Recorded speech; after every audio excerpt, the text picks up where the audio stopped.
क्या आपने कभी सोचा है कि रास्ते में चलते हुए अगर कोई शख्स अचानक से गिरकर बेहोश हो जाए और उसकी सांस भी रुक जाए, तो ऐसी सिचुएशन में आपको क्या करना चाहिए?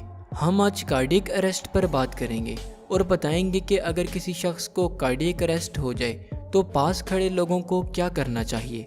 कार्डियक अरेस्ट एक ऐसी कंडीशन है जिसमें हमारी हार्ट बीट अचानक से रुक जाती है और हमारा हार्ट ब्रेन, लंग्स और बाकी ऑर्गन्स तक ब्लड पंपिंग नहीं कर पाता, जिसकी वजह से हमारी सांस रुक जाती है और हम बेहोश होकर गिर जाते हैं। अगर कार्डियक अरेस्ट के पेशेंट्स को फ़ौरन से ट्रीट ना किया जा सके तो इससे डेथ भी हो सकती है।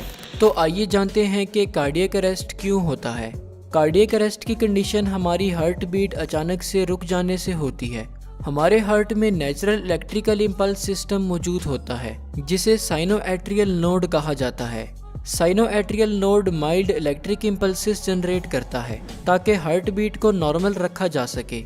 अगर किसी वजह से हमारे साइनोएट्रियल नोड्स काम करना छोड़ दें या फिर किसी हार्ट कंडीशन की वजह से हमारी हार्ट बीट एबनॉर्मल होकर स्टॉप हो जाए तो इससे कार्डियक अरेस्ट की कंडीशन हो जाती है। ऐसी कंडीशंस जिनसे हमारे साइनोएट्रियल नोड्स का फंक्शन डिस्टर्ब हो सकता है, उनमें कोरोनरी हार्ट डिजीज यानी कि हार्ट आर्टरीज में ब्लॉकेज या किसी और वजह से आर्टरीज का नैरो हो जाना, कार्डियोमायोपैथी यानी कि हार्ट मसल्स का फूल कर बड़ा हो जाना, हार्ट के वाल्व्स का लीक या नैरो हो जाना, कॉन्जेनिटल हार्ट डिफेक्ट्स यानी कि पैदाइशी तौर पर हार्ट में एबनॉर्मेलिटीज होना और साइनोएट्रियल नोड्स का ठीक से काम न करना वगैरह शामिल हैं। सिम्टम्स: कार्डियक अरेस्ट की सूरत में पेशेंट्स की इम्पल्स और ब्रीथिंग रुक जाती है और वो अचानक से बेहोश होकर गिर पड़ता है। Diagnosis and treatment: cardiac arrest को डायग्नोस करने के लिए ईसीजी, ब्लड टेस्ट्स और कुछ इमेजिंग प्रोसीजर्स जैसा कि इकोकार्डियोग्राम और एमआरआई वगैरह किए जाते हैं।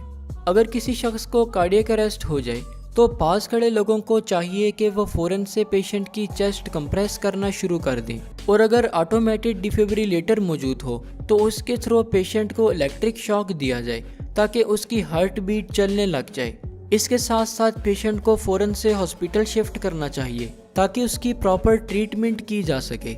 ऐसी मेडिसिन जिनसे कार्डियक अरेस्ट को दोबारा होने से रोका जा सकता है उनमें कैल्शियम चैनल ब्लॉकर्स और एंजियोटेंसिन कन्वर्टिंग एंजाइम इनहिबिटर्स शामिल हैं, जबकि कुछ पेशेंट्स में सर्जरी के थ्रू कॉलर बोन में implantable cardioverter defibrillator device insert की जाती है।